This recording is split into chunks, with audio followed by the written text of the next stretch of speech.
All right, good evening. I'm called to order our Tuesday, November 28th, 2023 Governance Committee meeting.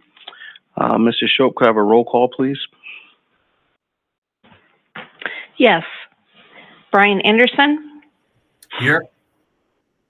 Megan Miller. Present. And Sean Levy. Present. All members are present. Okay. Additionally, I'm going to call for the approval of our agenda, but before it's approved, we need that with a amendment so that item C comes before item B. Is there a motion for the approval of the agenda? I move to approve the agenda as amended. I'll second. All right, it's been moved by Board Member Miller, seconded by Board Member Anderson. Any discussion? Hearing none, all those in favor signify by saying aye. Aye. Aye. Aye. Motion passes unanimously. EOA Long Range Facilities Planning. I will start off, Dr. Levy. Mr. Levy. Mr. Approval of the minutes too.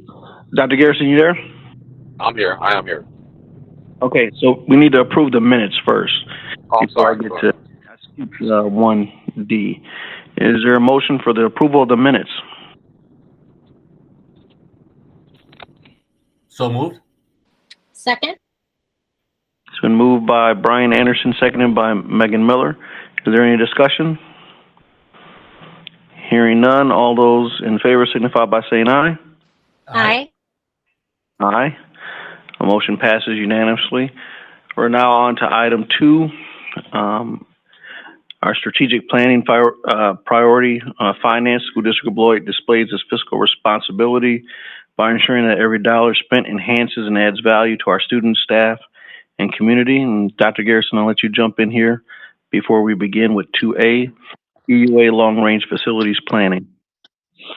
Thank you, Board President Levy, and of course to the community. One of the things that we've been working on in our school district is the conversation around our long range facilities planning. I know it sounds crazy, but back in, I want to say March, and my team can correct me, we of course started this process with EUA and later on in the conversation with Fendorf. And of course in July, I want to say we also shared with the board that we would be having conversations around kind of where we are holistically towards the end of the month of November. And as time has went on, of course, as time has transpired, here we are with one of our near to the final conversations with the EUA team and of course the Fendorf team as pertains to our long range facilities planning. There's a lot that we've accomplished, and of course I can't say it enough, but thank you to the team that is there. Naturally, Charlie, and of course everyone who has worked on getting us to this point. I have to, take a step back and do a heartfelt thank you. This work was a lot. It's a lot of conversations, a lot of planning, a lot of meetings, a lot of, how can I say, just a lot of everything, especially when you're looking at an entire school district and its overall needs. Where we are today is at that conversation where we do want to let the board know how much certain things will cost naturally and what's the conditions of our buildings naturally. We've done a lot of conversations to kind of prep us to this point. But overall, we know that we have to educate kids. And knowing that we have to educate kids, that will always be our main focus.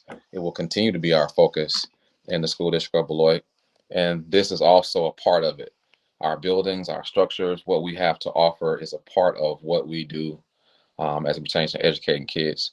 So our facilities assessments and of course the other conversations that we'll have tonight puts us in that mode of making sure that we're meeting the needs of all kids. And of course, we got to have a building in order to educate kids naturally.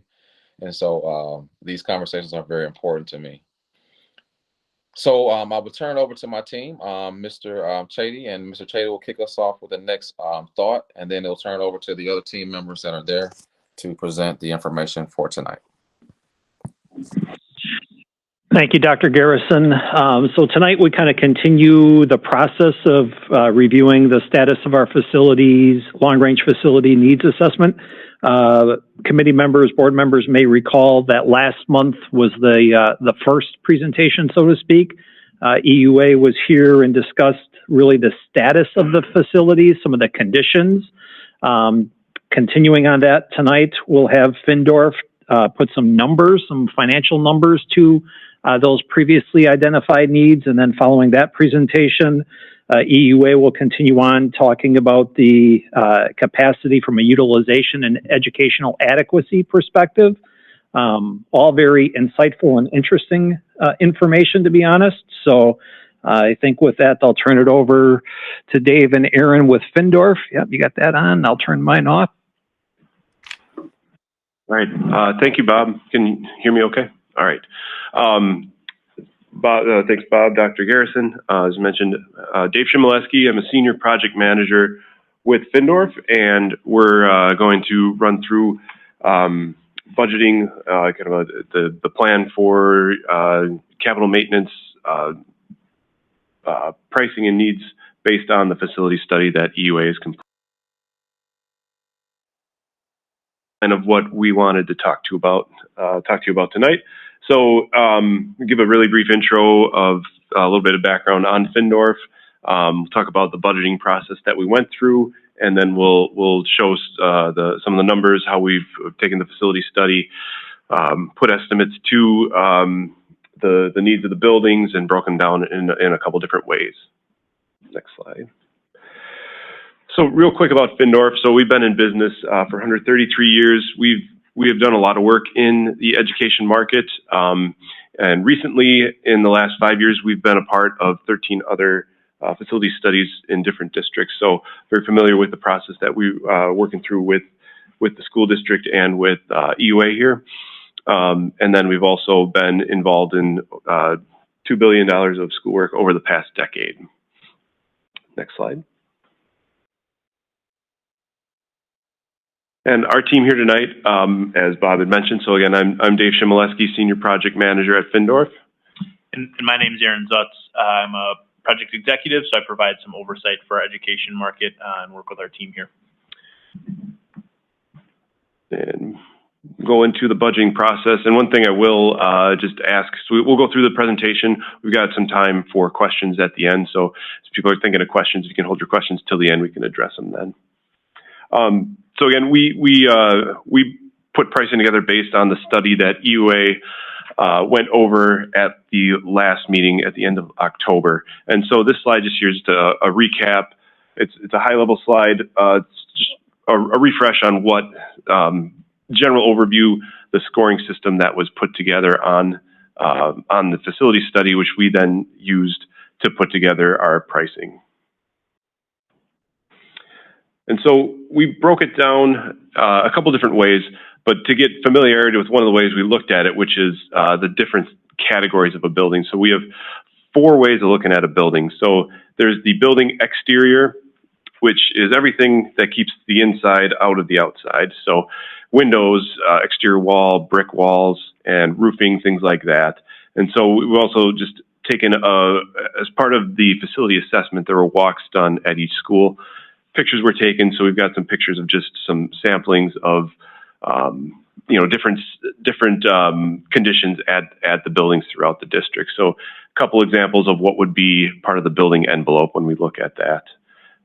Moving down, we look at the interiors as well in terms of state of finishes and doors, walls, things like that. So the interiors that we're looking at and putting pricing to for replacement repair, that's ceilings, walls, interior doors, flooring finishes.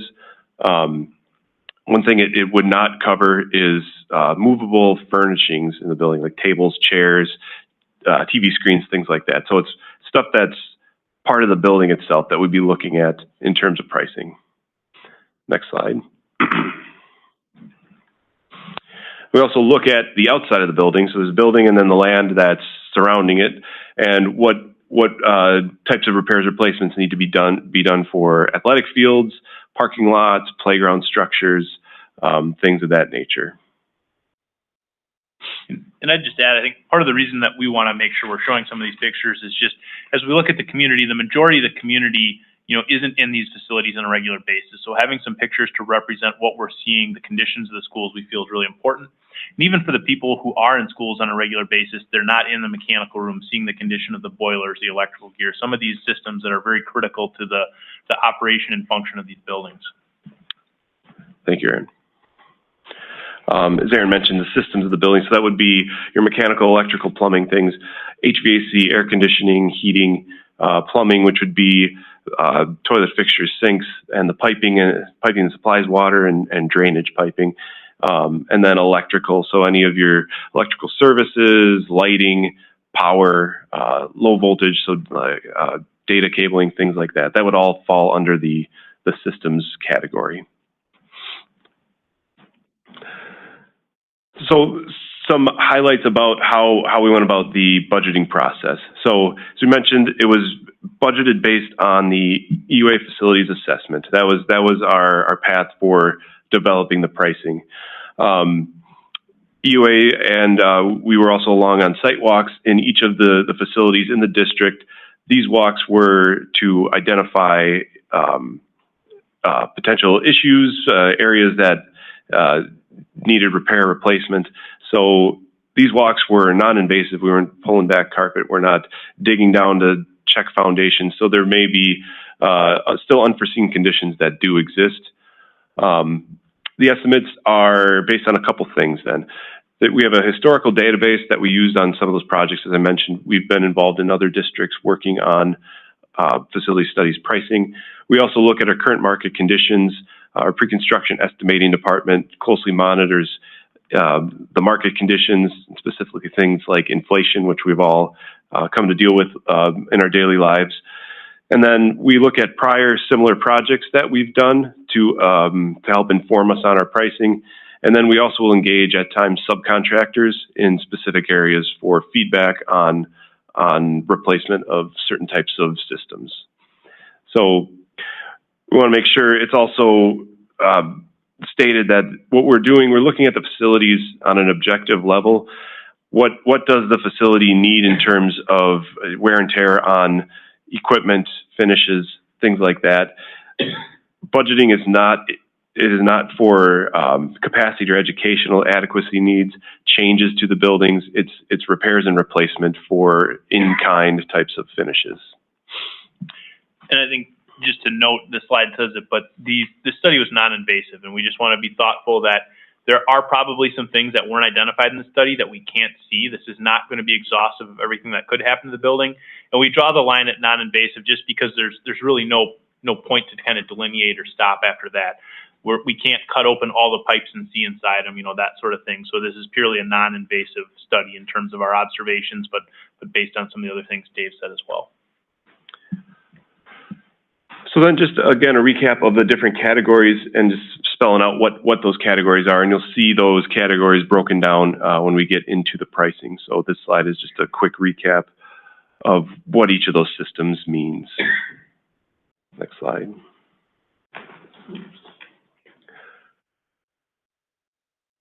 So for the facilities assessment budgets then, I guess we'll go right to the next slide. Quick list of assumptions of what things are and are not as far as the budgeting goes.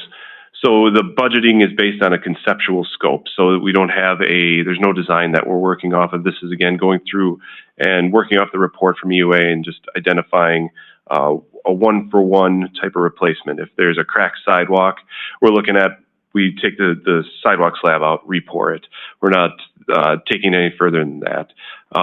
It's a maintenance type of pricing that we're doing here. So again, as mentioned, consistent with costs on similar projects, and then also looking at inflation, anticipated inflation, because this is a cost structure developed over a 10-year period. The budgets are comprehensive of total project costs, which means it's the materials and replacement, but there's also budgeting figured in for management fees, installations, other contingencies, bond, et cetera, like that. And then the budgets are based on they're estimated based on the expected and remaining lifespan of equipment and finishes. Easy enough for me to say, right? So what that means is you may run into something like finishes like carpet. Is the carpet worn out? Yes, it is. We're identifying that as it's worn out and would be in need of replacement.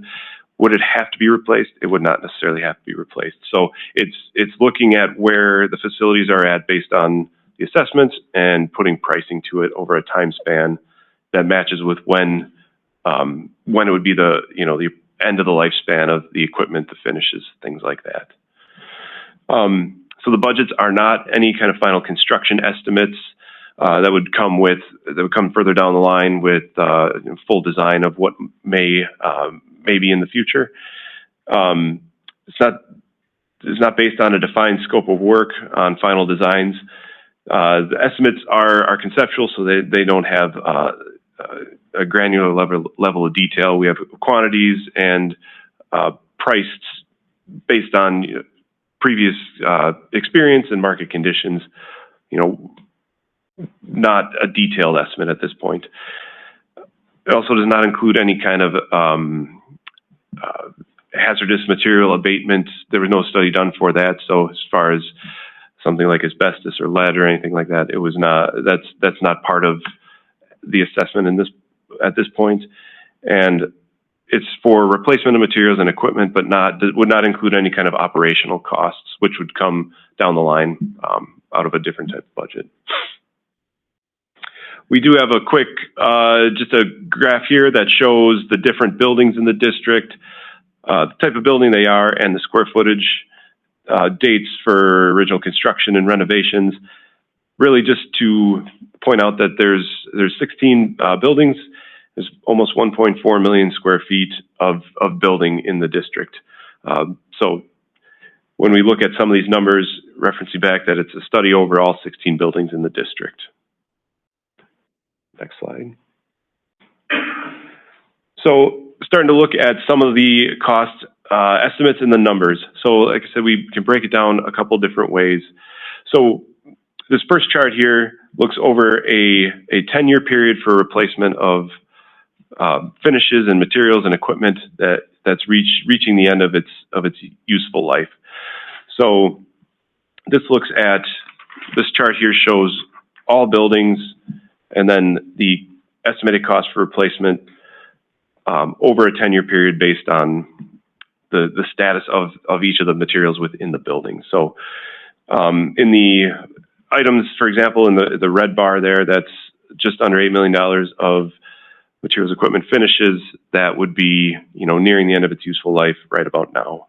And so it adds up to a total shown there, just under 140 million. Again, that's at all 16 facilities over a 10-year period. And then we can drill down a little further on the next slide into taking that graph, those 4 bars, and this is how those numbers lay out across each of the buildings. So, for example, the one at the top, Converse, for something in the reaching the end of its useful life now category, it's just over $500,000 worth of replacement costs, and that takes those different 4 categories on a time scale and applies them and breaks them out across each of the facilities in the district. So then on the next slide, well, this slide also then shows, we have 2 facilities that were recently closed, so we wanted to split out and just highlight the value associated with those 2 facilities, which is Wright and McNeil, just over $14 million over the 10-year period. So then we zoom back up to a higher level and we look at district-wide all the buildings by the different categories. How does the cost estimate break down over the different categories? So you can see envelope and roofing, for example. So that's the exterior wall, the building, and the roof. That's just over $10 million. And again, that is over the 10-year period at all the buildings. If we go down to the next slide, that will show those 4 categories on the running across left to right. broken down again this time. If you're wondering, okay, so how much of the envelope and roofing is in the now category, the 2023 category. So that's just over 1.3 million, for example. It's just again, it's all the same information, just slice and dice different ways so that you can hopefully, answer questions of, okay, well, it's this much money. How much is, in the immediate right now in terms of ending the useful life, and where is it happening? And then further down, we can break it down by the category in each building. So you can see the envelope, for example, staying on that option. Of the 16 buildings, how does that just over $10 million break down per building?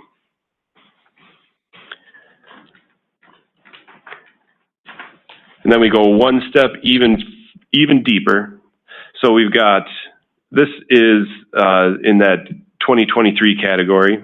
We got the red highlighted, broken down by building, by category, so that you could see, even further detail, how does that envelope and roofing in the 2023 category break down per building? And then we've got that same information for all the timeline categories. And so that's what that slide is. That one would be in the out to 26, 27, and then the final one would be at the end of the 10-year span. So there's a lot of graphs, a lot of cost information coming at you. So I believe, well, we'll recap, and then we can open up for questions. So when I recap it, bring it back. So what are we taking away from this? So it's 10-year cost at all 16 facilities, which again is just under 1.4 million square feet of building. Didn't hit on it specifically on the graphs, but the interiors cost, replacing carpets, ceilings, repainting, things like that, over that 10-year span makes up just about half of that identified maintenance costs. I want to remind again, this is looking at the facilities based on the facility study, and it's a one-for-one replacement. Again, like pulling up the sidewalk, repouring the sidewalk, that type of thing. Cabinets on the wall, if that whole wall had cabinets on it and they were identified to be in rough shape, it's replacing exactly what's there. It's not, at this point, envisioning, redesigns and reuse of the space. So then the next steps is having the district and working with the district to take this information, and the district looking at what is a priority and what, based on the needs of the district, priorities, future long-term planning to take next steps on what to do with this. So with that, I can open up for questions. Board members on the committee, any questions? Well, I want to say thank you so much for the presentation. And I guess I really appreciated the next steps piece. So if other people have questions prior to that, that's fine. But I'm kind of curious about, like, from Dr. Garrison, sort of what does that next steps process look like in terms of prioritizing what was shared in the alignment to the strategic plan? Because, like, I know last time board member Johnson and I had some questions maybe about, like, potentials for, like, green space things. I know you've gotten questions about community utilization for some of the buildings, et cetera. So what does that process look like? Sure. And so one of the things that we have to yet to kind of, work through is, this is a lot of information. Naturally, everything comes with a cost and how we're going to pay for it. And so part of the next steps conversation is looking at the possibility of a different referenda question coming in the future, not of course here in April as we are in our operational conversation. So that's number one.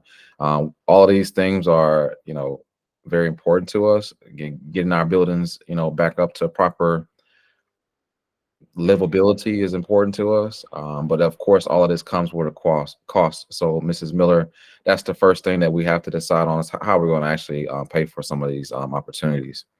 Second thing that we have to kind of look at is, we're thinking about do now versus do later. We have to prioritize some of our needs here in our school district as it pertains to what we can do as pertains to some of our capital improvements. We have, as been noted, we have some money that we've set aside that we can start on some of these projects, but those will be identified at the end of this whole process. So that's a part of the next steps as well. Thirdly, one of the things that we will have to do is, of course, when we're thinking about all of what this presentation just was able to show us, there's a much bigger cost of fixing everything. And again, how we tackle all of those costs again is something that you just can't go down the road without figuring out how you're going to pay for it. This does align to our strategic plan. As that goes back to your question, it does align to our strategic plan because we do have aging facilities that we do have to, kind of start upkeeping and then keeping the maintenance moving forward. I know that I don't totally answer all of your questions, but it does give you a great snapshot of kind of what we have to do next. Of course, prioritizing what we will do with our current capital money, looking at the next steps as it pertains to a possible referendum in the near future. When I say near future, not here in April, but in the future beyond. And then, of course, looking at from a 50,000 foot view, there's about, let's just say, over $70 million worth of projects here. What's due now, what's due in 5, what's due in 10 is something that we'll have to prioritize from there. I know you mentioned some of the other ideas as far as like green spaces and possibly with some of the buildings that we currently have. So in February, and I'm not sure if I hadn't had a chance to talk to the board president yet, but here in February, we will have additional conversations around what do we want to do with our current facilities that we do have vacant. And the reason why I'm kind of pitching February as a thought right now as a team is because that gives us enough time to kind of go into the new year, prepare ourselves for the question that we have that's currently in front of us for operational referendum, and then move in with the thoughts of kind of what we want to do with our existing buildings, because that could be possibilities of how we can pay for some other things here in the school district based off of what we decide to do with those things. So as a full board, we would have to have that part of our fourth step, which could be our first step as well. None of these are in order, but it does allow us to kind of say, now that we have these other buildings that are vacant, kind of where do we want to go with them? And those I are kind appreciate that. Thank you. no problem. Okay. Board Member Anderson, you have questions?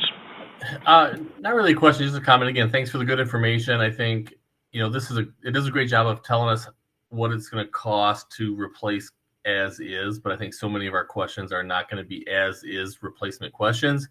So I guess I just look forward to recommendations from the administration on how we can use, reuse, repurpose, improve, based on that strategic plan that Board Member Miller talked about, and use everything we have in the right way, not just the way we've always used it. So I think great presentation, but until we have a recommendation from Dr. Garrison and his team of how we can use and utilize these assets and approve them accordingly, I think it's just that it's great information until it becomes a tool for Dr. Garrison to share with us. So thanks again for the information. Okay.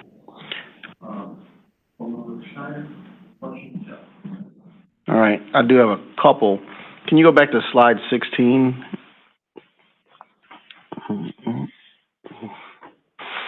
Just understanding the district-wide cost. So as you studied the 16 facilities, we're looking at over 10 years, you've identified $139,590,000 of estimated repairs, upgrades that need to be made. Based on the red, orange, yellow, green, those were the different categories as each facility was graded out. Mm-hmm. And so in our 2023, which is kind of like the do now, we've got about close to $8 million worth of work that should be done, that the facility, the conditions of the facility dictate these are like now things versus later. So kind of move sooner rather than later on those projects. And then going through the slides, all right. So then going, can you go to slide 17? All right.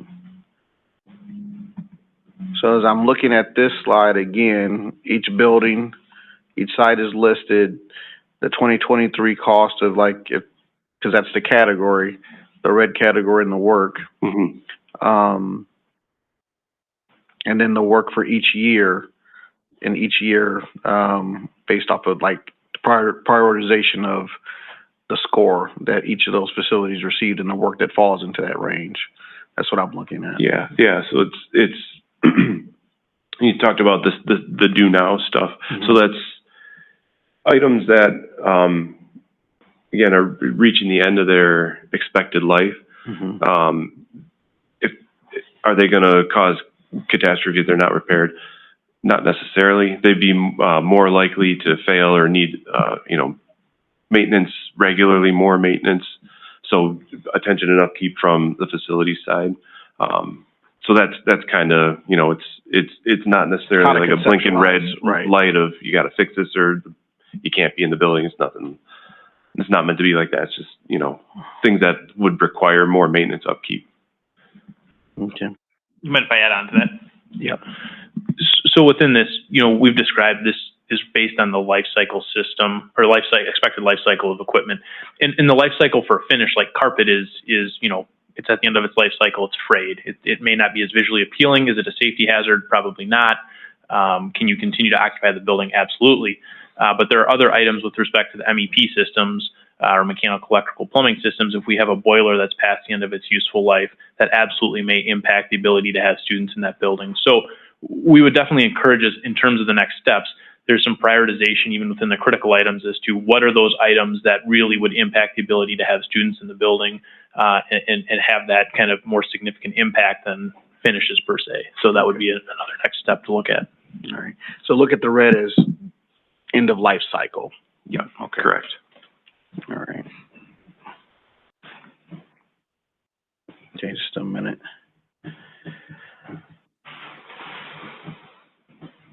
Board President Levy, if you don't mind me adding real quick to that thought, going back to the strategic plan, I think it talks about equitable resourcing under the finance area.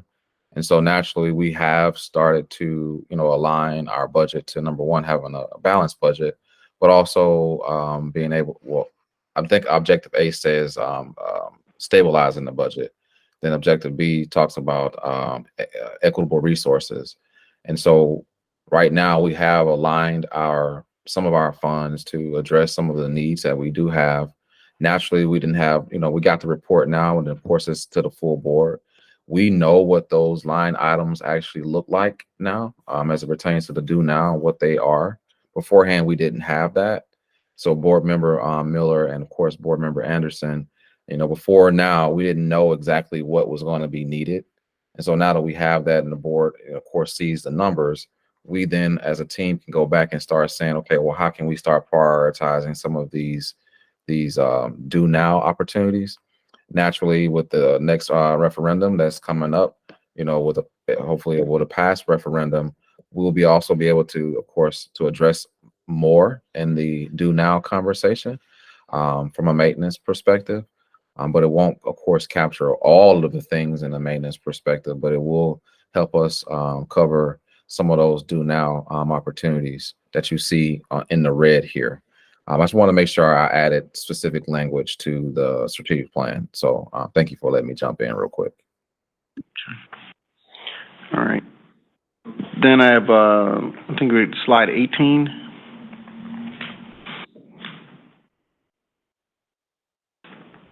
So overall, you pointed out that in that 139,585,000, some of that is about 14 million, a little more than 14 million that are in two buildings that were closed and not currently occupying. And so, Dr. Garrison, that's your February conversation about what to do with those, because that could be 14 million that, however we decide as a board to handle those things. If it's not on our portfolio, then that's not 14 million that we need to address at that time. That's 100% correct. Hopefully, when we start having this conversation at the board level, naturally, we want to assess what we currently have, which we have. We want to do a more of a closer assessment of what these opportunities will be worth. It's kind of hard to judge worth. It's because also it's based off of who wants to pay for X, Y, and Z. Naturally, it's also hard to determine, what we will automatically decide what these buildings can be repurposed for if we do decide to sell them. So that's a conversation that also has to happen. And again, I shouldn't have said 1, 2, 3, 4, but this was number 3 when I mentioned the possibility here as pertains to next steps.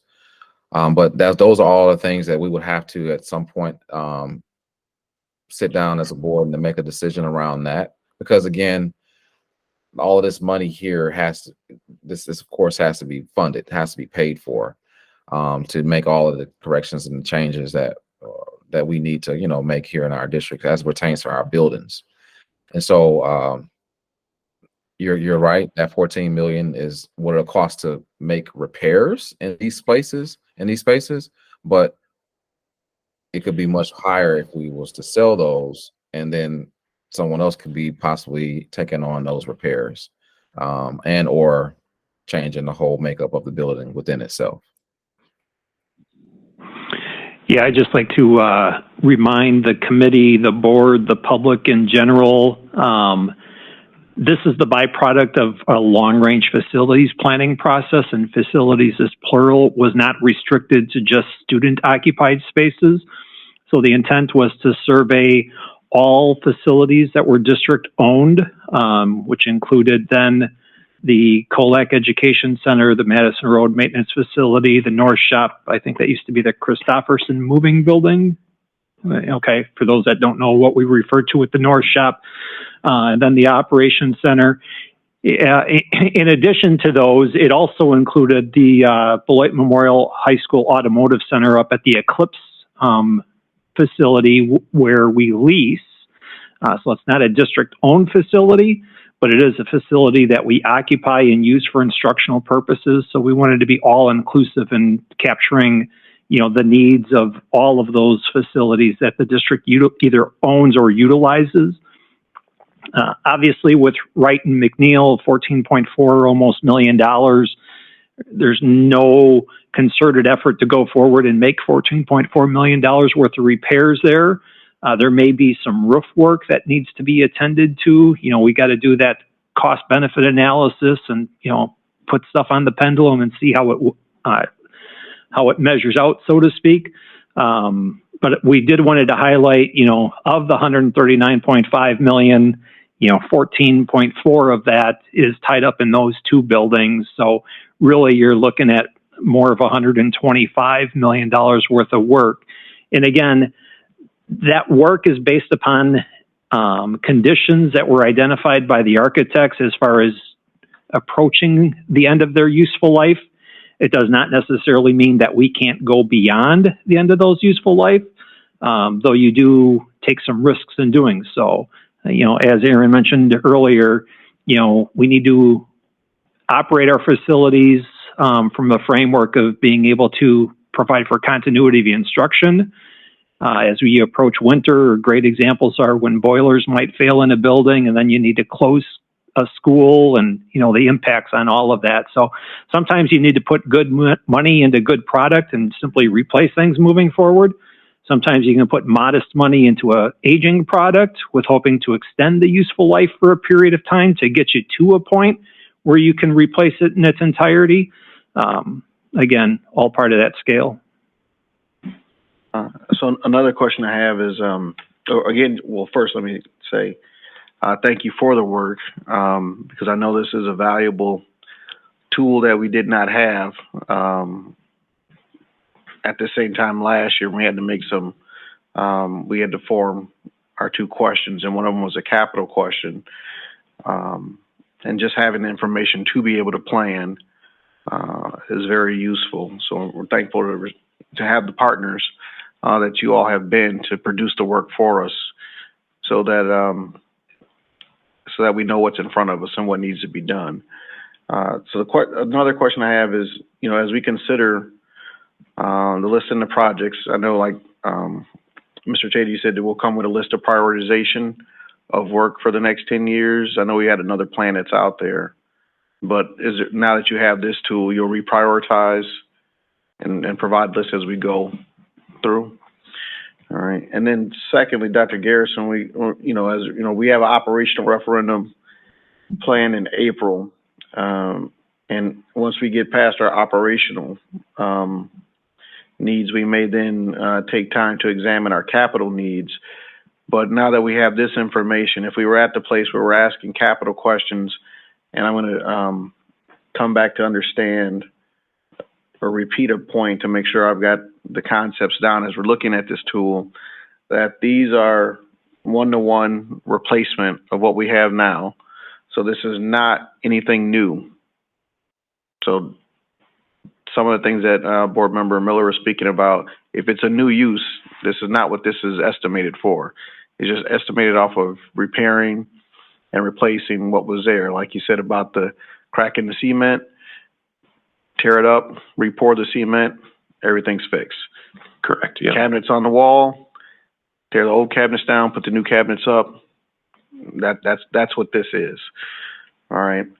Can I just So with that, the issue Dr. with Garrison. the issue that I think the community also needs to also understand is over time we haven't done some of the work that needed to be done. And here you are with larger costs. You know, there's year-over-year inflation, things cost more. Everyone knows about the, over this past year, how we couldn't get stuff shipped in and the cost went astronomically high. And a lot of people are charging more now because of, the recession that we, one could argue that we're still in, but the recession that we came out of through COVID. And so year over year, these items have, of course, trickled up because we, haven't addressed certain things over in time. Now we've done the best job we could have with the funds that we currently are operating with, but with so many facilities and needs aren't necessarily being addressed, that's again you moving the can down the road, but it's not helping the cost go down by not addressing some of the fixes that needs to happen on a regular basis. Again, yes, we could put a new, let's just say we could put a new floor in, right? But if we keep letting that floor get worse and worse and worse, it's going to cost more and more and more to repair over time. So I just think that that's something to note in this conversation. The community has to understand that, yes, even if we didn't address the $7 million or the $8 million of due now stuff, next year that $8 million could be $12 million because we didn't do the do now stuff, because costs went up, labor went up, materials couldn't get here. I mean, it could be all kinds of different things. And if that role went up, then you can only imagine how other roles could be impacted by this not taking care of the maintenance of a building or of a district. And so we didn't do a good enough job taking care of some of those things over time. And here we are now making sure that we are going to address those needs based off of the 4 areas that I mentioned. We have set aside some money. We are identifying, now we can identify what we need to fix. In February, we'll sit back down and talk about what assets we can possibly offload to have money to better address the concern. And it does align with our strategic plan in the area of equitable resources. Right. So then, you see, like the other part of the question is, so now that we do have this foundational tool to address our needs going forward, knowing that this is a point in time, like you said, in dollars and conditions, market conditions, like you said, that, near $8 million, based on any condition could, go up. But we do have the tool that's necessary to benchmark, index where we're at now, project the work that'll be necessary. Let's say if we were able to move on from our operational question to a capital question, we now have a realistic number to pin a hope to have a legitimate ask for our community. I think what this does is it provides a good foundation for us. with any future capital referendum question that may come before the district, it would be wise and beneficial to engage the community and our district staff to help prioritize the needs better. What EUA has done is they've kind of looked at the current status of our facilities and have identified, when that useful life may be coming to an end.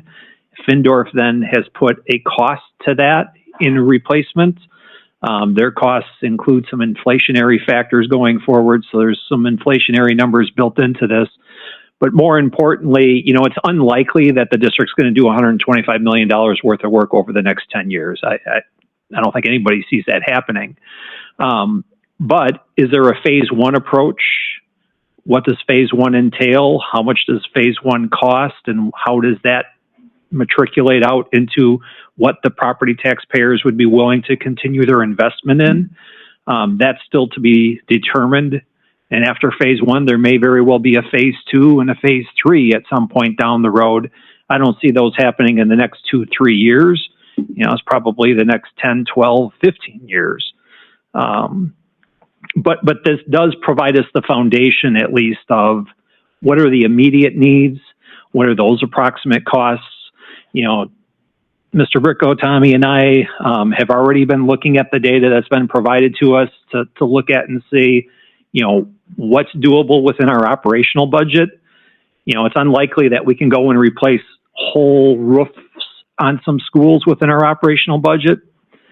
That seldom happens anyway. Typically, you do roof replacements in sections and, just from an affordability perspective. So are there portions of schools that have roofing issues that we can address as early as summer of 24, plan for summer of 25? Much of this is about developing a replacement cycle and a schedule and trying to invest money to support that and sticking to it over time as well. So, yeah, that's kind of the place of when we go back to last year not having the tool and even not having the people in the departments. And now we have the tool, which has come as information, and we do have people in departments going along with the strategic plan to begin to properly plan for the future. And like you said, to figure what we can do for Dr. Garrison and administration to be able to bring forward to the board, like you said, phases, plans, steps to move forward. And the same as we'll be doing with our operational, providing for our community an opportunity to understand the conditions of their facilities and what our needs will be and how we're going to end up addressing them, so we can educate our children and provide safe learning environments for the workers, the teachers, the educators, and all the professionals and our children. So we do, again, thank you for the presentation. All right, Dr. Garrison, just the last question here. Kind of what are our next steps as we move from where we're at here? Well, again, next steps, we'll have an additional conversation that we'll have with the Findorf team. Again, thank you, Dave and team, for the presentations. Naturally, we will start working on our list of do now things that we kind of should probably address. That list is something that internally we have to kind of start looking at naturally. Again, we have set aside some funds, as Mr. Che just mentioned, and things that we can address. But naturally, it's hard to say what we want to. It's hard to put it all in a nutshell when the funds aren't necessarily there. Holistically, that's just the truth. And so we again have to identify what we want to fix. Again, we have set aside funds. We've identified what we want to fix. Again, the next big hurdle that we'll cross will be in February as it pertains to what do we want to do with some of the current structures that we see on the page as it pertains to do we want to offload those sites for additional asset money. And then, of course, making sure that everything that we do is aligned to our strategic plan through the equitable resources. So the resources that we do get from offloading some of our assets, that we are putting that money back towards possible fixes in our school district. So conversation will be still had with our team here. We'll identify next steps as it pertains to what we need to fix. At the current time, there's not necessarily a board action that I'm looking for. This is a part of where we are right now. We got to bring this information to you so that you know that we have it now, which is a very positive thing to be in. Because like you said, we didn't have this information last year.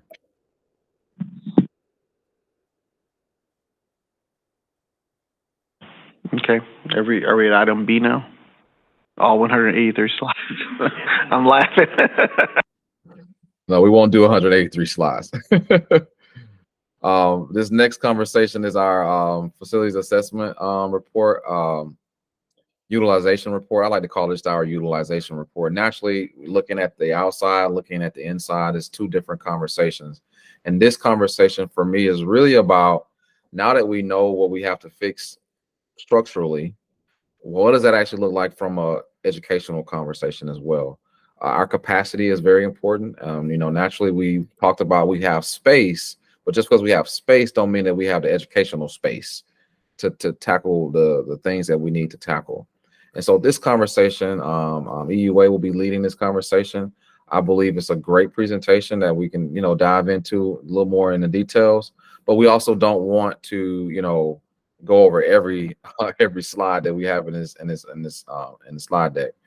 I want to thank again the team for putting this together, because it's one thing to talk about what we need to fix, but we also got to talk about how we can still have education in what we need to fix.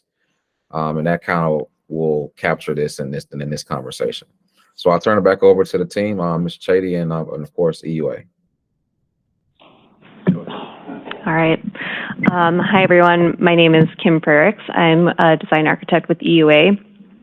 So last month, my colleague Charlie presented the conditions assessment, and tonight it is my turn to talk about capacity, utilization, and educational adequacy.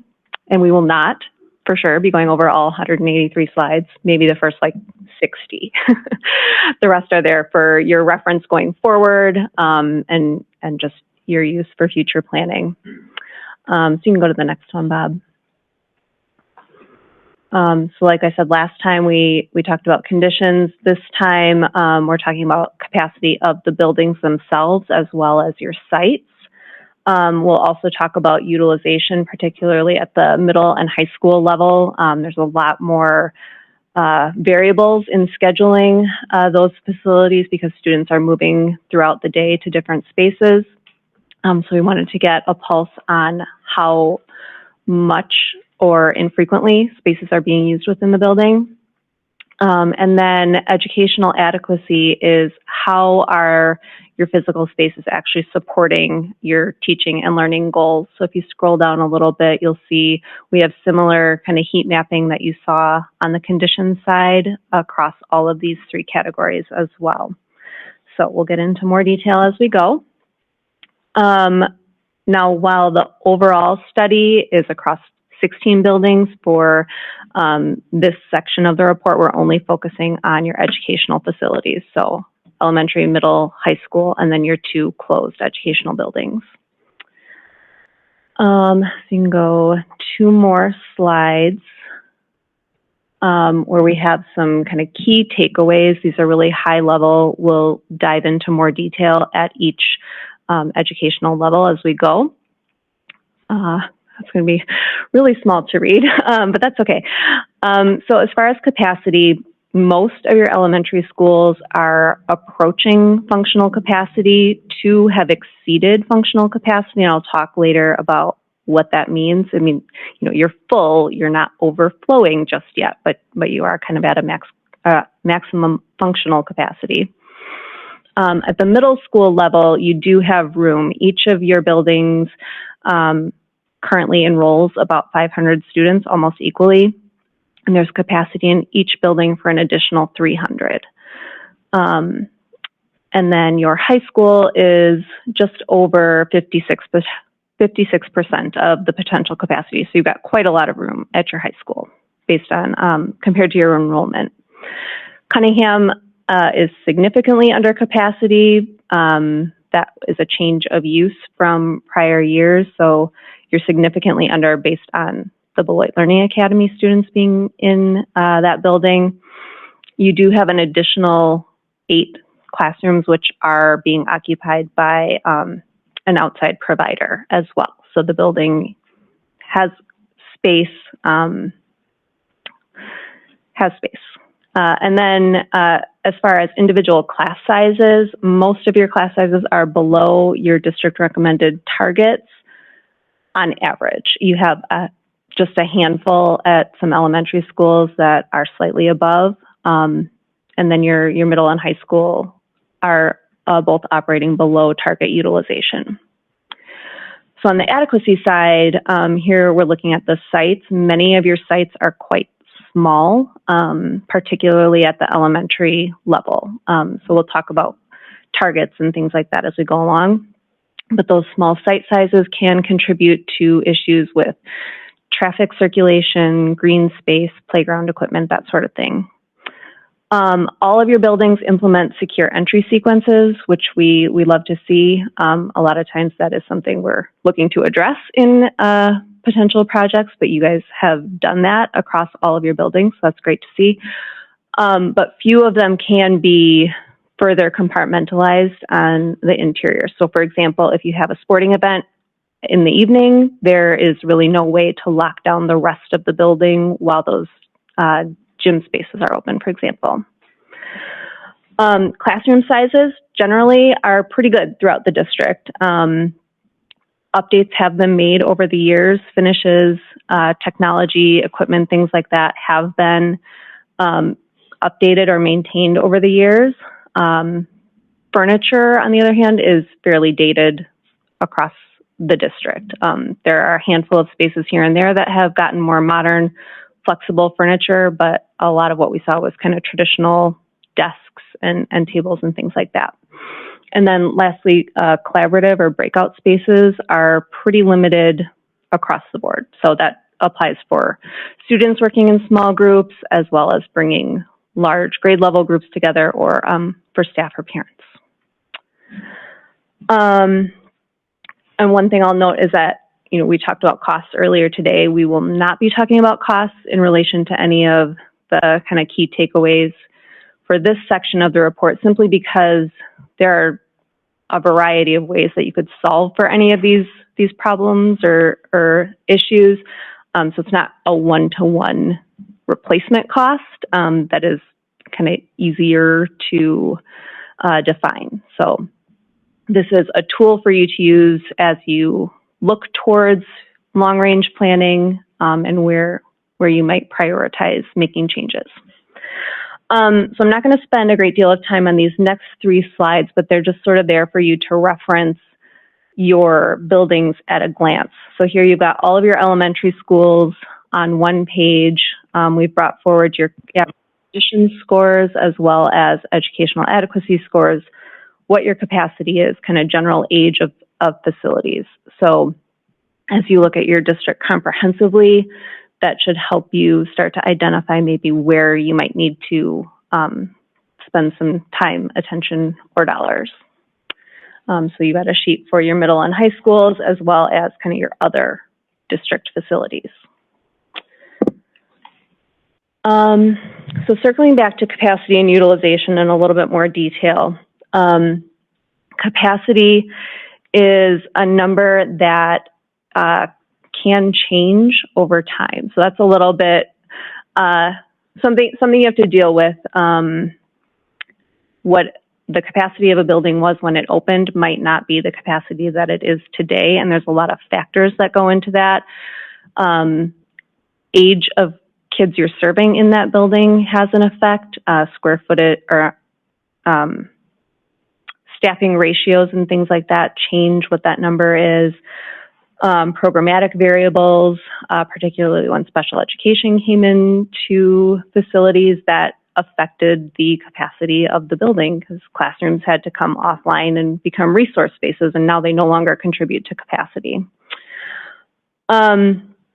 So while we're giving you capacity numbers, they are a snapshot in time, and they're kind of based on current use. Another thing to think about is maximum versus functional capacity. So I mentioned you have a couple of buildings that are operating above functional capacity. That is a multiplier that we apply to a potential maximum capacity of your building. So So maximum capacity would be every seat is completely full every hour of the day. You have absolutely no flexibility. If a bubble grade comes along, there's nowhere to put students. So we apply a functional multiplier to the capacity to give you a more realistic target to aim at when you're allocating kids. In an elementary school, that's 90%. Because students are assigned to a single homeroom throughout the day. While they do travel to specials, it's kind of whole grade levels or whole classes going at one time. So there's less variability. At the middle and high school level, students are moving throughout the building kind of irregularly throughout the day. That varies by semester. So we apply an 80% multiplier at those higher level facilities to allow for that flexibility over the years. And then utilization, we typically only calculate that for middle and high school because there is less of that variability at an elementary school. So we don't do that calculation there. And then our target is usually about 80% at those middle and high schools, which means you have flexibility for, scheduling, teacher prep time, things like that. When you start to see that utilization below 80%, that might tell you you've got opportunity to maybe offer different programming and things like that. So if we go to the next one, a little bit more about the math, how we calculate those capacities. Like I mentioned, there are different ratios for different age groups. So we've got our, 22-to-1 for your littlest kiddos, up to 30 students per teacher for your older students. Those came from you all. And that is the primary measure that we use to define what the capacity of a building is. We like to do a couple of cross checks on that based on the physical size of your facility. So we look at individual classrooms as well, with some kind of standard square foot per student ratios to say, well, you might want to put 22 students in this classroom, but this particular room is really only big enough for 18, say, for example. So it doesn't necessarily change what you're going to do operationally, but it might, make you consider where you might want to reduce certain class sizes based on your physical buildings. And then we take the overall building size, as a second cross check. And what that will tell us at a high level is, do you have enough support space in your building to support how you are operating it? That might be, do you have enough gym size? Do you have enough cafeteria space? Is your circulation large enough? So again, that's an indicator to us where things are either in line or off balance. So if you go to the next one, this will show kind of your whole district at a glance. The red bars are your 2023-24 enrollment. The darkest purple bar is that primary measure of your capacity based on your target class sizes.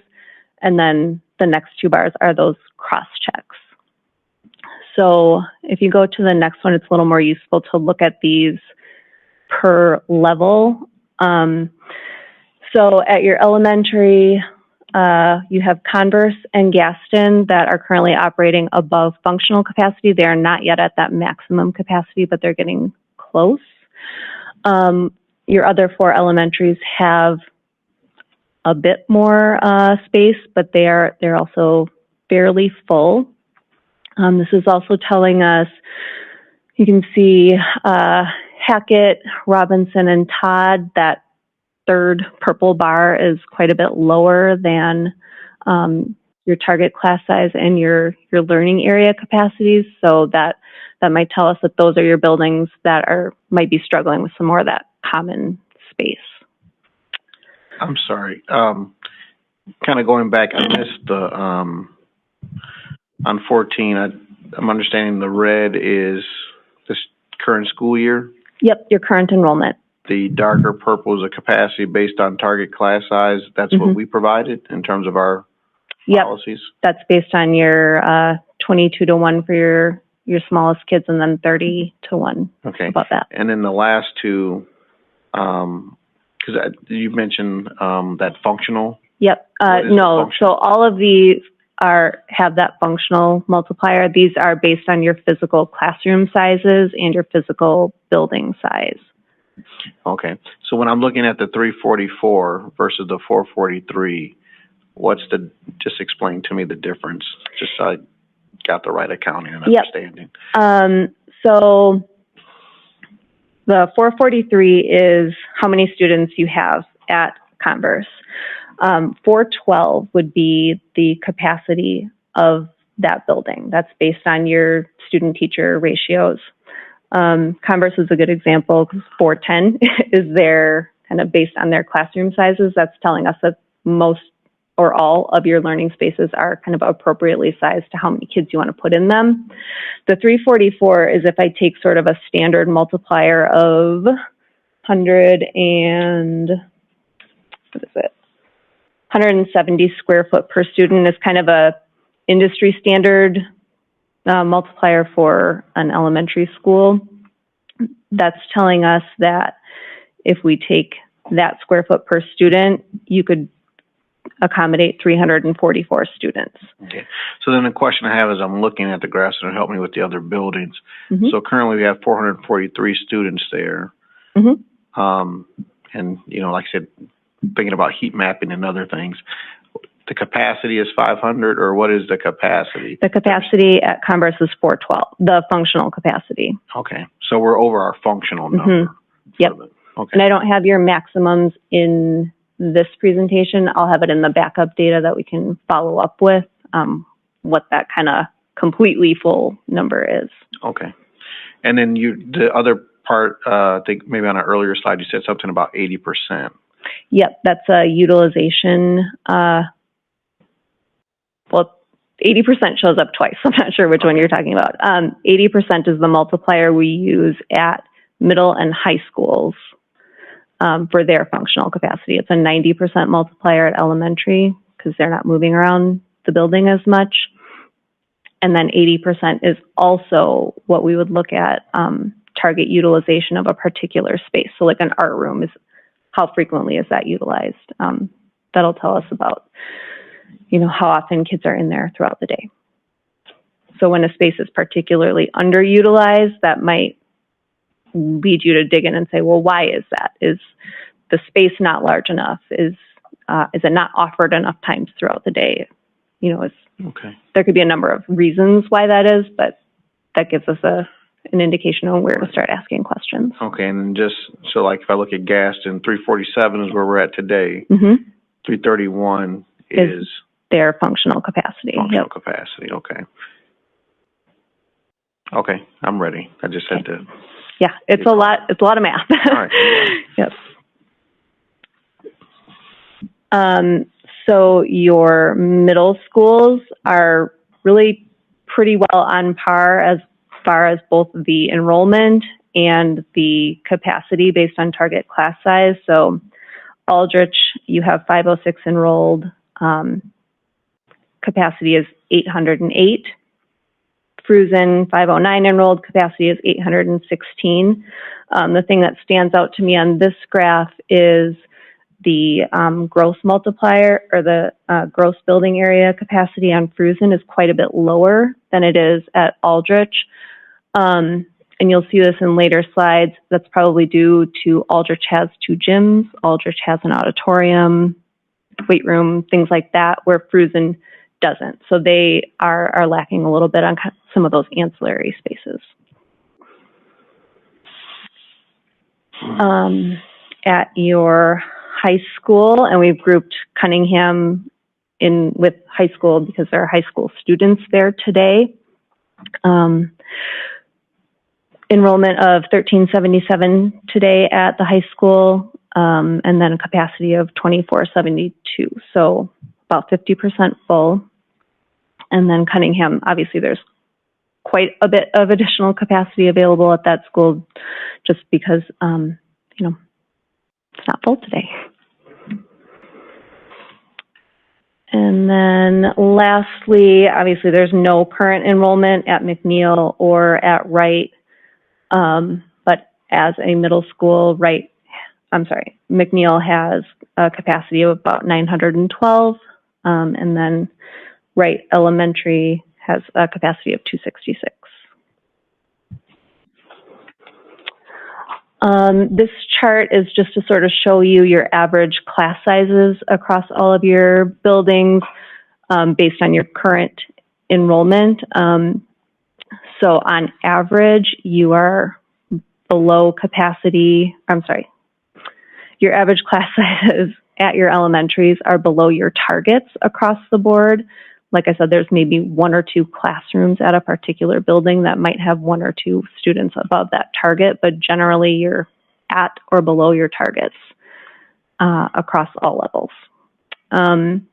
You'll also see that your building utilization at middle and high schools are fairly low. So they're below the target utilization of 80%. But with so much space at your high school, that would be expected. You don't have, 2,000 kids there filling the space.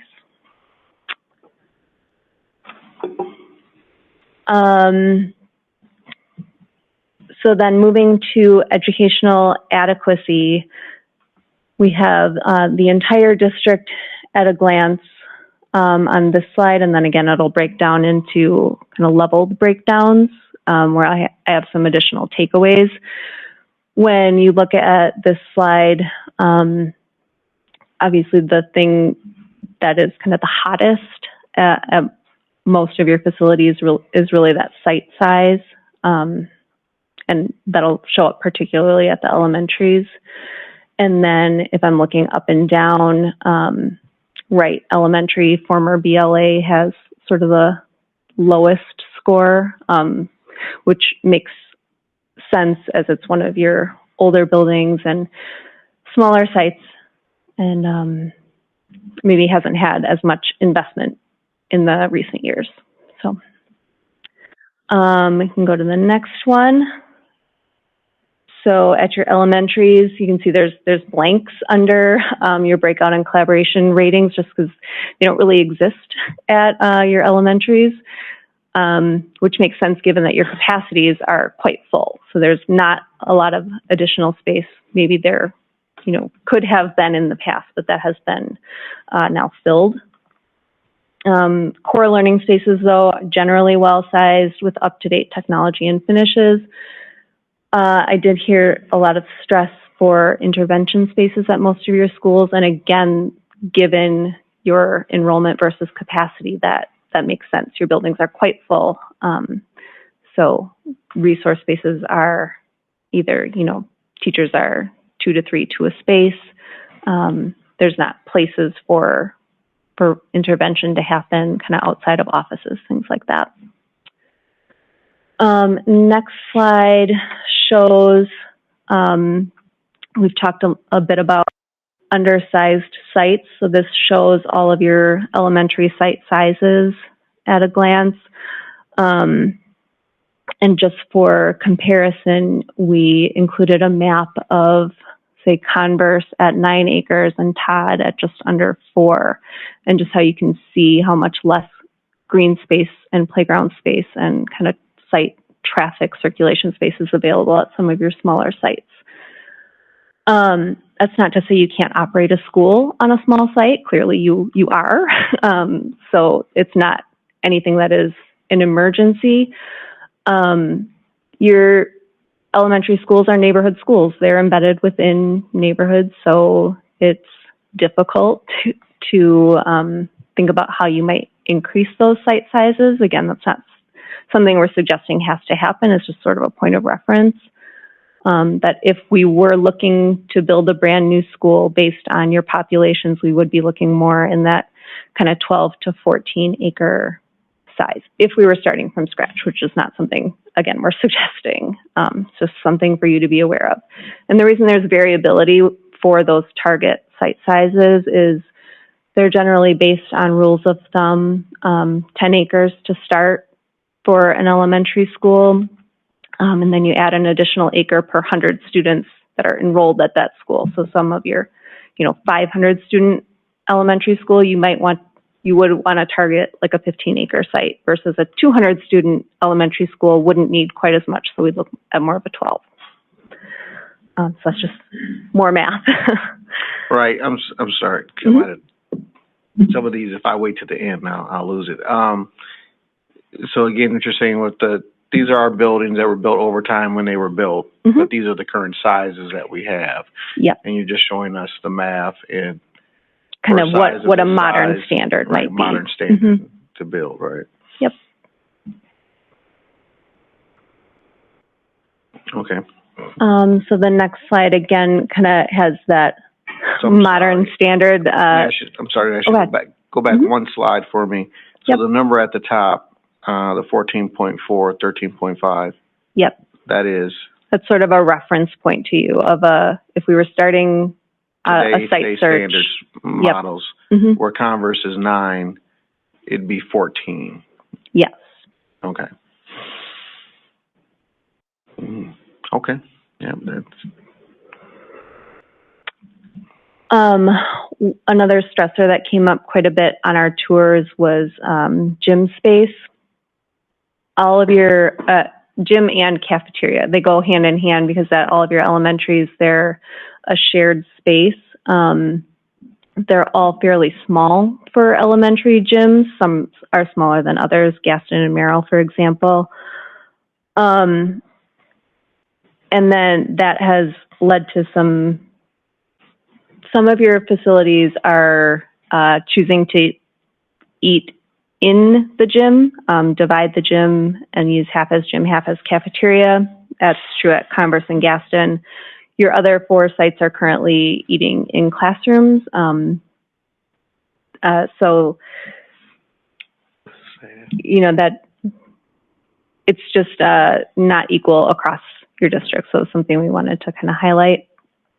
And then just as an example, we had a photo of Converse Gym, which has kind of the divider half down, and you can see how full that is. And that's one of your larger gyms versus, what we're kind of seeing in the industry.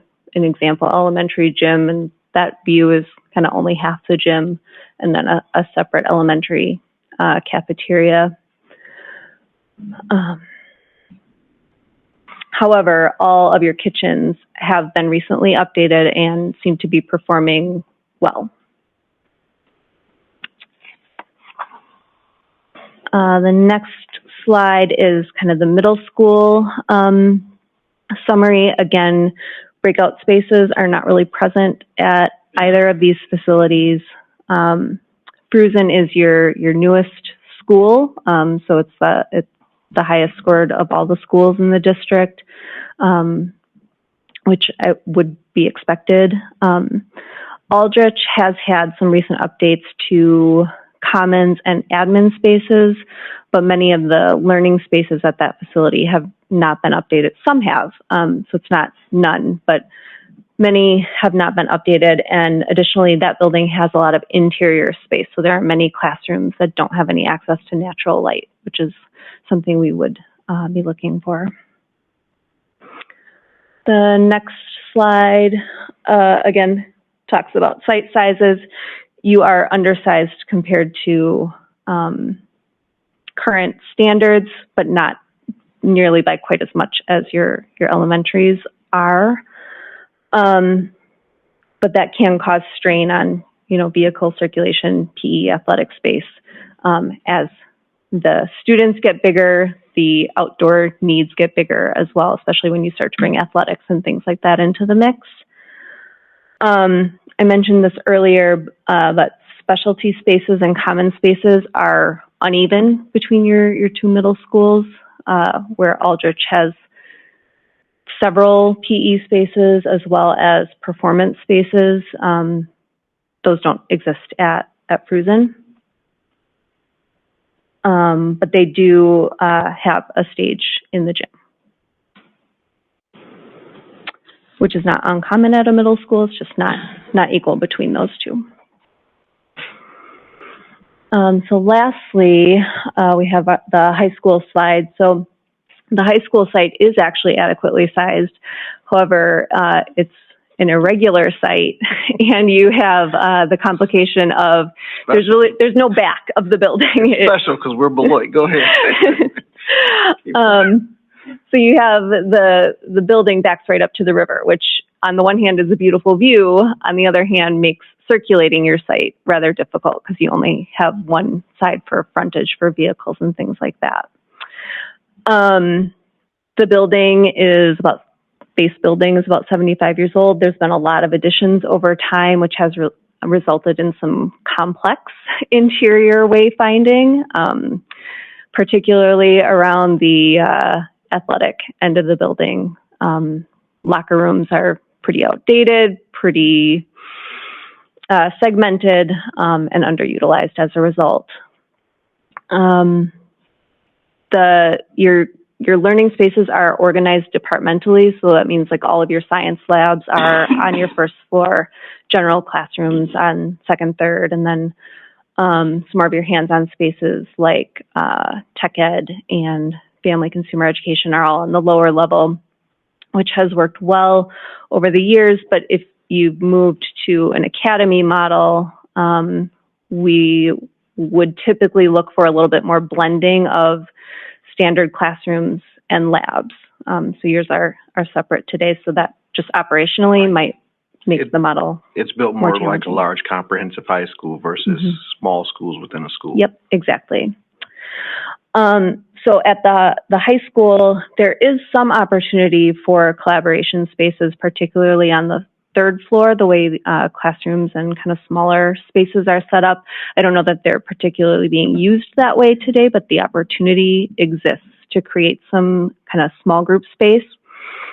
At Cunningham, there is a makerspace present off of the library, which when it was an intermediate school last year that was being utilized as a special ed resource space, it has reverted back to a makerspace. So there is collaborative space available at Cunningham presently. Cunningham, just to note, their higher scores, they did have a really pretty substantial addition and renovation done in 2012. So that some of that is contributing to their higher EAA scores. And then again, no performance space dedicated at Cunningham. The high school does have 2 auditoriums. Both are fairly dated. And then obviously your high school has quite a lot of athletic space. And then but Cunningham, similar to Fruzen, has pretty much just the gym. No additional weight rooms, fitness spaces, things like that. And then lastly, some takeaways for your vacant buildings. McNeil Middle School is interesting. It has really, the second floor is fairly updated and modern, while the classrooms on the first floor are not. They do have a stage cafetorium, I guess I'd call it, where the stage opens to the cafeteria, which is set up in tiers. But the furniture that is there presently doesn't support a performance setup very well. And then Wright Elementary, it was home to BLA and was not well supporting that program, but even as an elementary school, that facility is challenged by lack of specialty spaces, gym space, kitchen space, etc. So we could pause here for questions. Go ahead. Oh, thank you so much. One of the things that I want to just kind of note at this point of the conversation is that, when we're thinking about our elementary buildings, these scores could look a lot different, but we had those additions added, right? We had pretty much our gym space added to a lot of our buildings back in the previous capital referendum. that didn't answer some of the other questions that we need in our elementary, which is adding more space to certain classrooms, actually adding more opportunities for learning. But we also are working from a K-3 mindset as well, right? Now that we are back to a K-5 mindset with more students in the building, as our presenter has already mentioned, that does present different challenges now because we have more students back in the elementary building with not enough space. Although our classrooms are at capacity, or we have space in our classrooms, I should say, there's not much room to grow beyond where we are currently.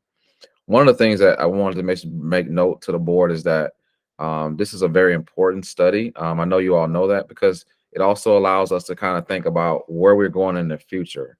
If our continued enrollment starts to regain itself, there will be a bigger conversation around, hey, we may need to think about adding on to certain buildings, but we also run into the conversation around adding where, right? Because we are landlocked in a lot of our spaces. And I know, like I said, we would have to butt into going into some of our green spaces just to add more classroom space. And so those are some of the concerns that we will, could eventually run into in our elementaries.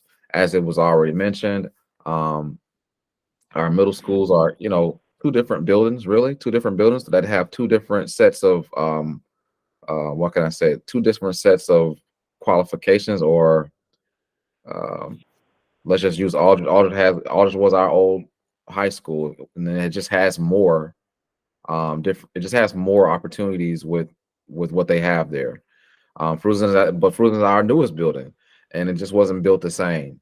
Apples to apples wasn't being compared at the same time, and so now that we have these two middle schools and the capacity is really around 800 or so, the possibility of let's just say moving them all to one building makes it a very tight conversation, and that's going to cost millions of dollars to just upgrade so that we can have enough space to do what we want to do in one centralized place, which could be in another capital conversation.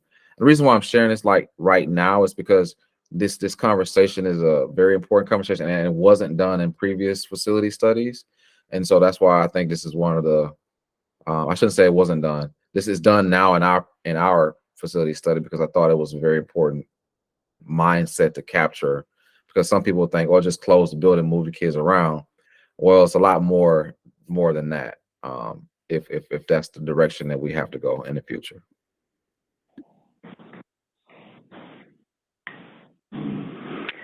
So in the interest of time, I'm not going to go through all of these, but I'll give you just kind of a flavor of what information is there for each of your buildings for your reference and future planning. So you can go forward.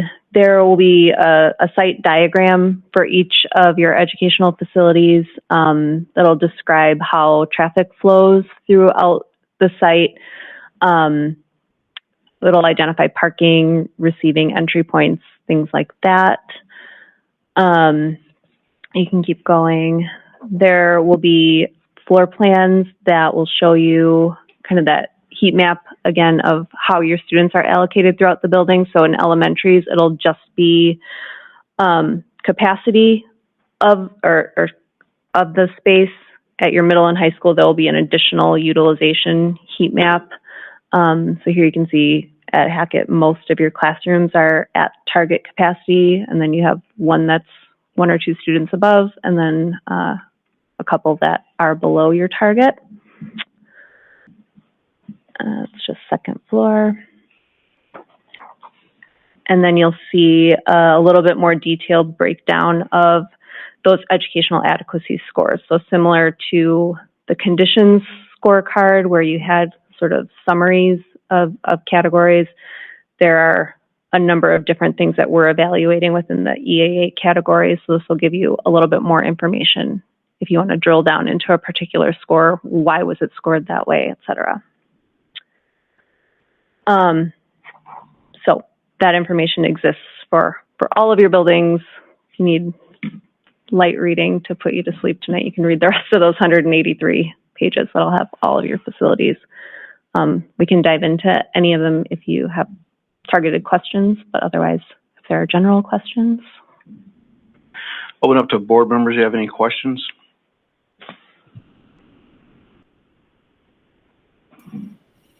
I thought the presentation was extremely thorough, and actually you answered many of my questions. So I just, at this point, I'm kind of curious to hear what other people have to say, and just want to thank you for your thorough presentation. Board Member Schneider, anything? I just like all of the detail that's here on both sides, both looking at what the buildings are, what the plans look like, but also what are the needs of each of those facilities. And just to have all of that information is going to be extremely helpful. And I think is more than what anybody has had in a long time to take a look at in the detail. And will really help us move to improve our buildings to meet the requirements of the students that we have and to be able to provide the education we really want to provide in this district. So I do greatly appreciate all of the information that's here. Thanks. All right. I have a couple questions on the slide with the site size and acreage, where it says like 25.1 for the middle schools. I didn't keep the numbers on that one. I'm sorry. So Aldred at 16, Fruzen at 18. Like I said, I understand that these are like standard recommendations now for buildings, and they were built when they were built. So right, the size is where it's at. But 16 and 18. Is there one for the high school? I didn't do a graph for that one. Your high school is about 50 acres, and we would target between 30 and 40 for a school of that size. So you're well within what we would target as a site size. But again, configuration is where you're feeling the challenges at the high school. And so then another thing about kind of thinking about, as a board member and a community member and a graduate, when you're describing these buildings, the technical parts of it and the numbers, in my mind, I'm thinking of all the times that I've been in these buildings and say, yep, that is an odd shape. I don't know. I don't know why they built that like that. But then also to some of our, like I said, we've had the other presentation before about what the facility needs are, and now you're talking about how we're using the spaces. It's a lot to consider, and then even kind of for me, being a high school student, 92, 93, when we all the construction that was happening at the high school, we kind of made our commitment, $25 million in that direction. That's all parking lot. It used to be a parking lot back there. And there was circulation all the way around. So I understand the decisions that were made over time, and now even having children at the high school. That's our thing. But going back to the decision that we had to make this spring about, with our decline in enrollment, our financial positions, and movement of people to different spaces, and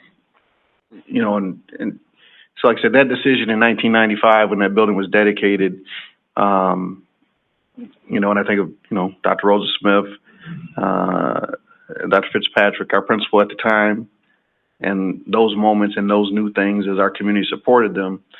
And then where we're at right now on the tip of the spear in 2023, 11/28, and needing, receiving this information and trying to provide a platform to plan for our future.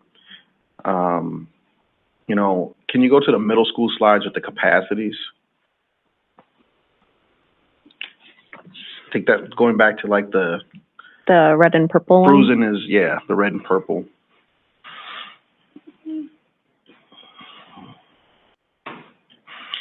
All right.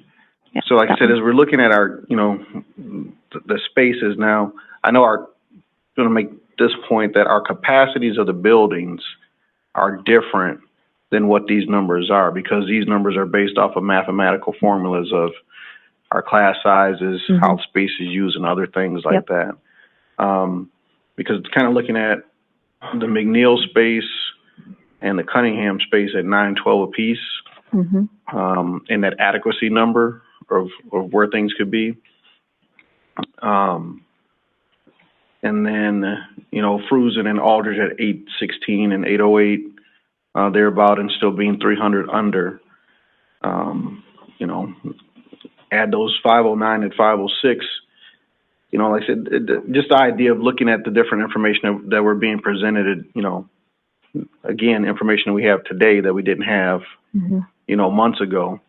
But even as we're talking about what kind of footprint we might have in terms of buildings and choices, like yet understanding our academy model is one thing, and high school is built as a comprehensive, so like I said, all the science rooms are in one place, but, take 500 and 1,015 kids, and not saying this is what we're going to do, but as we have different options and choices, if you can't put all the middle school kids in one school because that puts it over, but 1,015 kids at the high school with the 1377, there's room for 80 more kids in the building. Not that you want to do that, right. But in general, I think that like having this information allows us to see some different possibilities in ways that we, were not able before.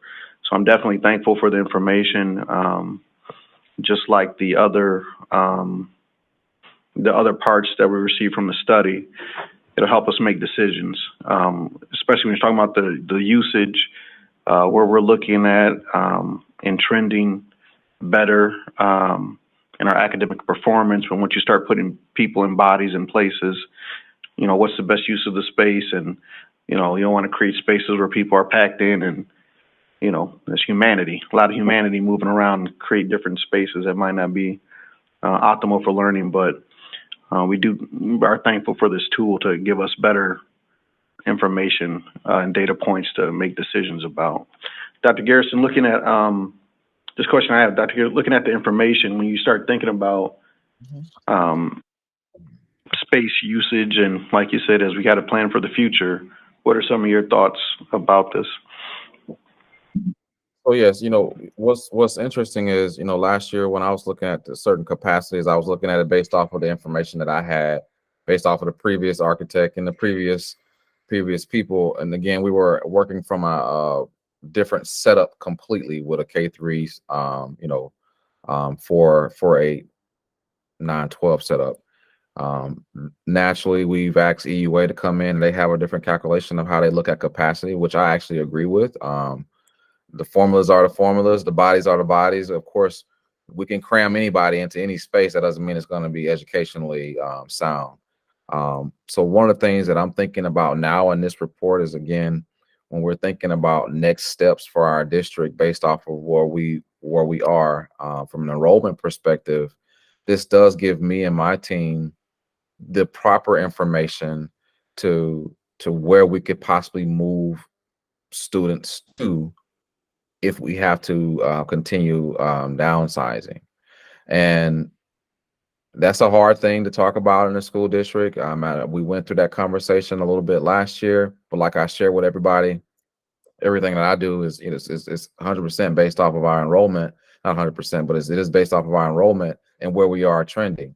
Again, we were able to make the necessary changes, and our families did decide to stay with us. So that's a capacity thing as well. That's a good thing for us. We were able to make the shifts. What we did increase our numbers in our elementary buildings, which gave us some space concerns.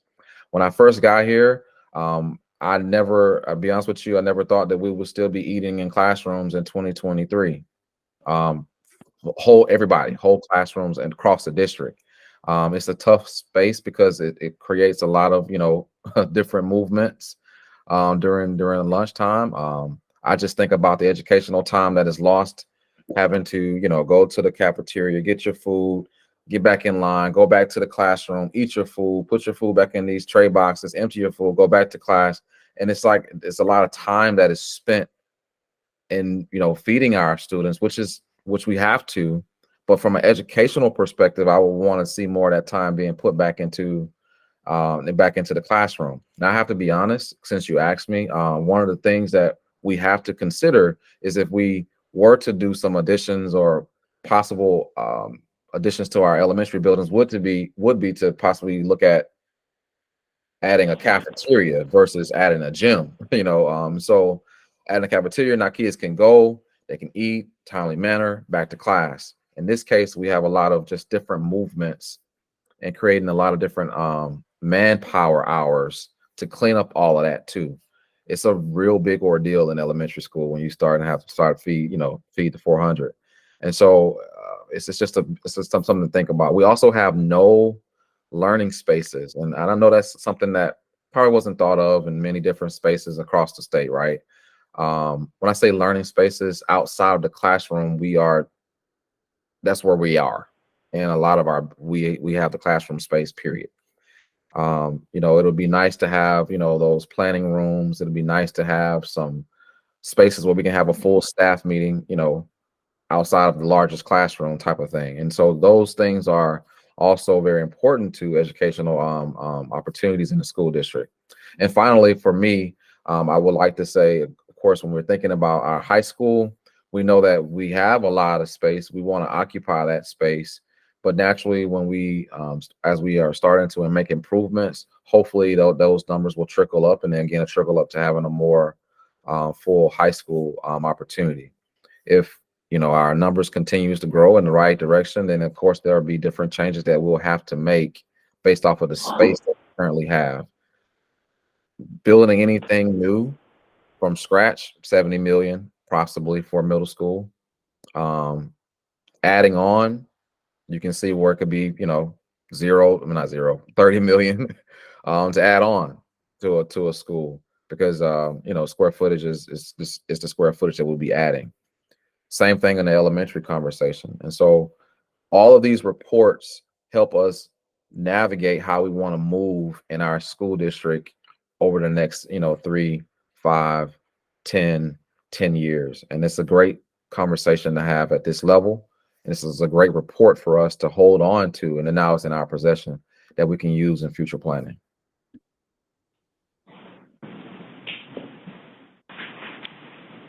All right. So I don't have any more questions. Any other board members? Yeah. I'm going to strike an optimistic tone as we're looking at all this information. To me, I think the biggest part is that we do have the ability to plan. We can't control time, but we have the ability to plan. And this is important information. And plans without this type of information are, not the best plans.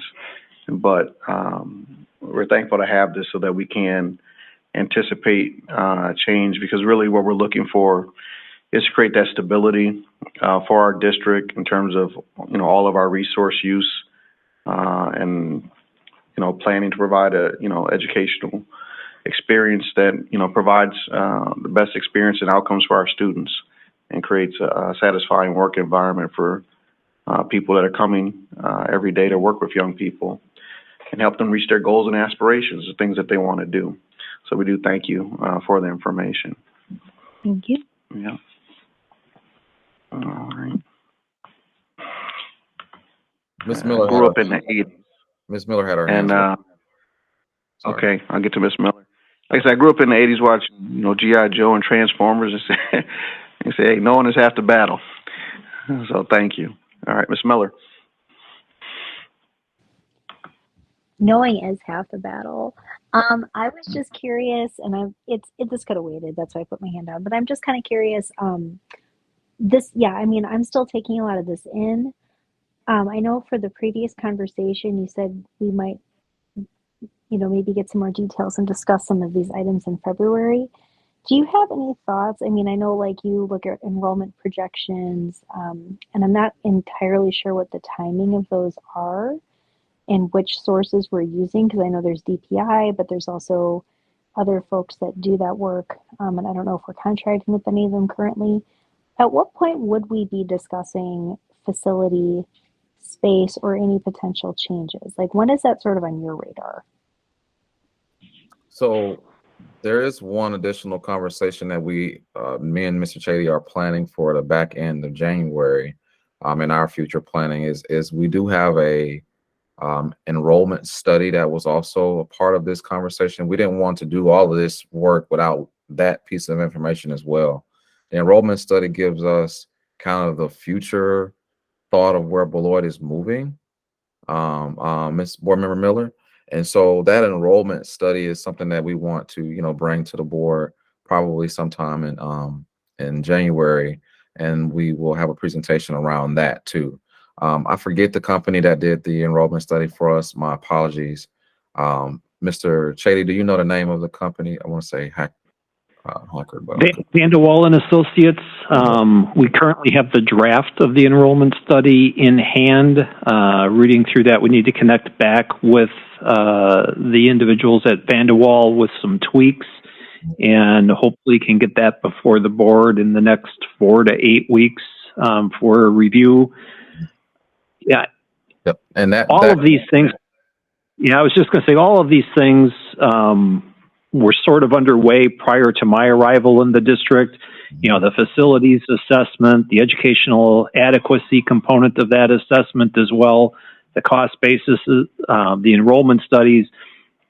All of these are great foundational things for a district to have in place because they provide great benchmarks and great reflection points when it comes to planning for the future as well. So, kudos to the individuals that were involved in getting these things underway. So going back to your question, Ms. Miller, the enrollment study gives us a better snapshot of kind of where our whole district is at or our whole community is at, and thinking about enrollment and our enrollment needs. Then that helps also set the final stage from a facilities perspective what else we can need to consider in our planning. I'm not sure if that answered your question, but I wanted to make sure I added that thought to it. No, it does answer my question. I appreciate that. And I thought you had mentioned that you had contracted with an enrollment group, so I'm glad I didn't just make that up in my head.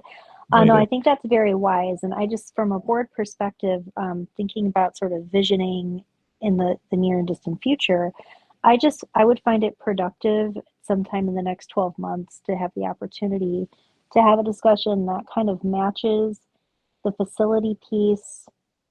I guess with considering the foundation of an enrollment study, I'd like the opportunity to have a conversation that matches and crosswalks the facility needs with the academic goals, right, that we have.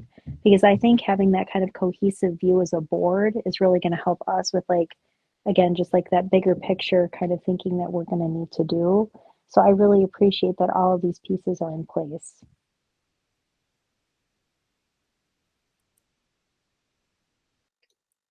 Okay. All right, Dr. Garrison, anything else that you have? All right. We are on to 3A, future meeting dates. We did cancel our December meeting because that was on December 26th, I believe. So we will not have a governance meeting in December. Our next meeting date will be in January, and we'll get that scheduled and posted. Is there a motion for adjournment? So moved. Second. It's been moved by Board Member Anderson, seconded by Board Member Miller. Is there any discussion? Hearing none, all those in favor signify by saying aye. Aye. Aye. Aye. Motion passed unanimously, and we are adjourned. Thank you. Thank you. Thanks, everybody. Have a good night. Everybody.